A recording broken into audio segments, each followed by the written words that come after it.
நெடுஞ்சாலையில் பயணித்துக் கொண்டிருந்த பேருந்தின் பின் சக்கரத்தில் கேட்ட பயங்கர சத்தம்.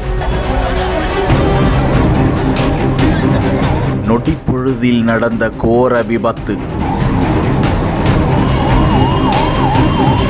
அடுத்தடுத்து பேருந்தும் 2 லாரிகளும் மோதிக்கொண்ட விபத்தில் 8 பேர் சம்பவ இடத்திலேயே பரிதாப பலி.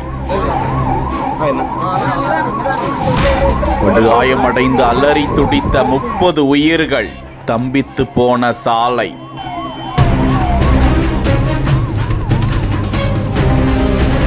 ஆந்திர மாநிலம் பலமனேரிலிருந்து சித்தூர் நோக்கி ஆந்திர அரசு பேருந்து சென்று கொண்டிருந்தது. அப்போதுதான் அந்த பேருந்தின் பின் சக்கரம் பழி வாங்கி வெடித்தது. அந்த சமயம் ஓட்டுநரின் கட்டுப்பாட்டை இழந்து எதிர் சாலையில் பேருந்து பாய்ந்து எதிரே வந்து கொண்டிருந்த லாரி மீது மோத மற்றொரு லாரியும் இந்த விபத்தில் சிக்கியது. 3 வாகனங்களிலும் பயணித்த மொத்தம் 8 பேர் இந்த கோர விபத்தில் பலியாகிவிட்டனர். தகவல் அறிந்து அங்கு சென்ற காவல்துறையினர் படுகாயமடைந்தவர்களை மீட்டு சித்தூர், பலமனேர் ஆகிய நகரங்களில் உள்ள அரசு மருத்துவமனைகளுக்கு சிகிச்சைக்காக அனுப்பி வைத்தனர்.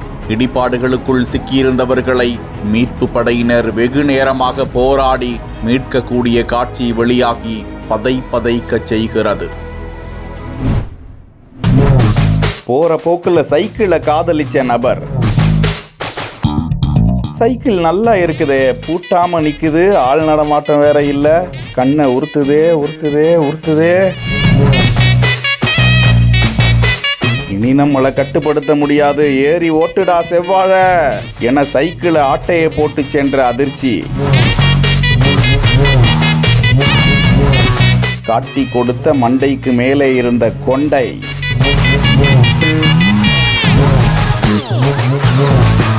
வேலூர் கொசப்பேட்டை தெருவில் தான் இந்த சைக்கிள் திருட்டு நடந்திருக்கிறது. அதிர்ச்சி அடைந்தவர்கள் தெற்கு காவல் நிலையத்தில் இதுகுறித்து புகார் அளிக்க சிசிடிவி காட்சியை கைப்பற்றி சைக்கிள் திருட்டு முதியவரை தீவிரமாக தேடி வருகிறார்கள்.